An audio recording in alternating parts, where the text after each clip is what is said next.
2012 সাল থেকে জাতিসংঘে পর্যবেক্ষক রাষ্ট্রের মর্যাদা পেয়ে আসছে ফিলিস্তিন। এবার ফিলিস্তিনকে জাতিসংঘের পূর্ণ সদস্য হিসেবে স্বীকৃতি দিতে প্রস্তাব পাশ হলো। তবে এ নিয়ে ভোটাভুটির পরই সাধারণ সভাতে জাতিসংঘ সনদ ছিঁড়ে ফেলেন সংস্থাটিতে নিযুক্ত ইসরায়েলি রাষ্ট্রদূত। আরো বিস্তারিত জানাচ্ছেন সাইমন প্রভা। আন্তর্জাতিক শান্তি ও নিরাপত্তা বজায় রাখা, জাতিগুলোর মধ্যে বন্ধুত্বপূর্ণ সম্পর্ক গড়ে তোলা, আন্তর্জাতিক সহযোগিতা অর্জন করা এবং জাতিগুলোর কর্মকাণ্ডকে সমন্বয় করার কেন্দ্র হিসেবে কাজ করাই জাতিসংঘের উদ্দেশ্য। 2016 সালের হিসাব অনুযায়ী জাতিসংঘের সদস্য রাষ্ট্রের সংখ্যা 193টি, যার মধ্যে 2টি পর্যবেক্ষক রাষ্ট্র রয়েছে। রাষ্ট্র দুটি হল হোলি সি এবং ফিলিস্তিন রাষ্ট্র। 2012 সাল থেকে জাতিসংঘে পর্যবেক্ষক রাষ্ট্রের মর্যাদা পেয়ে আসছে ফিলিস্তিন। ফিলিস্তিনকে জাতিসংঘের পূর্ণ সদস্য হিসেবে স্বীকৃতি দিতে সংস্থাটির সাধারণ পরিষদে একটি প্রস্তাব পাশ হয়েছে। জানা গেছে, ফিলিস্তিনকে পূর্ণ সদস্যপদ দেওয়ার বিষয়টি ইতিবাচকভাবে পুনর্বিবেচনা করার জন্য নিরাপত্তা পরিষদের কাছে সুপারিশ করা হয়েছে।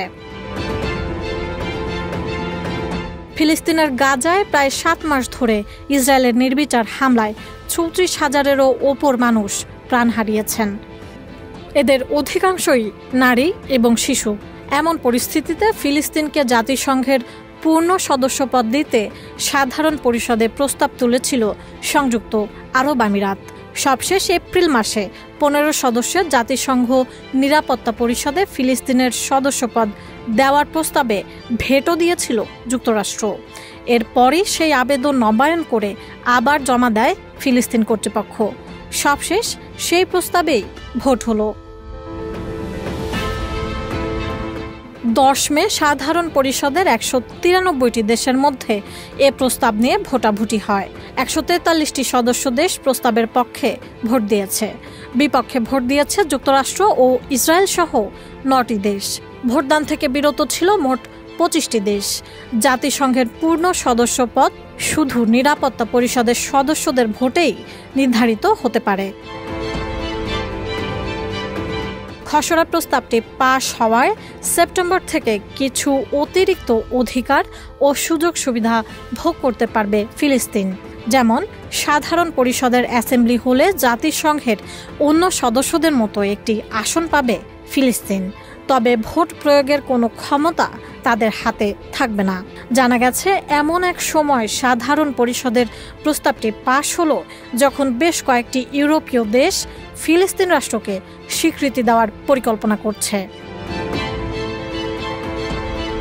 এদিকে ফিলিস্তিনকে জাতিসংঘের পূর্ণ সদস্যপদ দেওয়ার বিপক্ষে যে 9টি দেশ ভোট দিয়েছে তারা হলো আর্জেন্টিনা, চেক প্রজাতন্ত্র, হাঙ্গেরি, ইসরায়েল, মাইক্রোনেশিয়া, নাইডু, পালাও, পাপুয়া নিউগিনি, মার্কিন যুক্তরাষ্ট্র।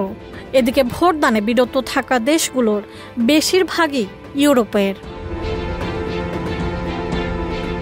ভোটদানে বিরত ছিল যে 25টি দেশ তারা হলো Albania, Austria, Bulgaria, Canada, Croatia, Fiji, Finland, Georgia, Germany, ইতালি, লাটভিয়া, লিথুয়ানিয়া, মালায়ু, মার্শাল দ্বীপপুঞ্জ, মোনাকো, নেদারল্যান্ডস, উত্তর মেসিডোনিয়া, প্যারাগুয়ে, মলদোভা প্রজাতন্ত্র, রোমানিয়া, সুইডেন, সুইজারল্যান্ড, ইউক্রেন, যুক্তরাজ্য ও ভানুয়াতু। এদিকে ফিলিস্তিনি প্রেসিডেন্ট মাহমুদ আব্বাস এ প্রস্তাবকে স্বাগত জানিয়েছেন। তবে এ নিয়ে তীব্র ক্ষোভ ঝাড়লেন জাতিসংঘে নিযুক্ত ইসরায়েলের রাষ্ট্রদূত গিলাদ এরদান। ভোটাভুটির পরপর সাধারণ সভাতেই জাতিসংঘ সনদ ছিঁড়ে ফেলেন তিনি। এছাড়া সংস্থাটি একটি সন্ত্রাসী রাষ্ট্রকে স্বাগত জানিয়েছে বলেও মন্তব্য করেন তিনি। সাইমন প্রভা, এটিএন নিউজ।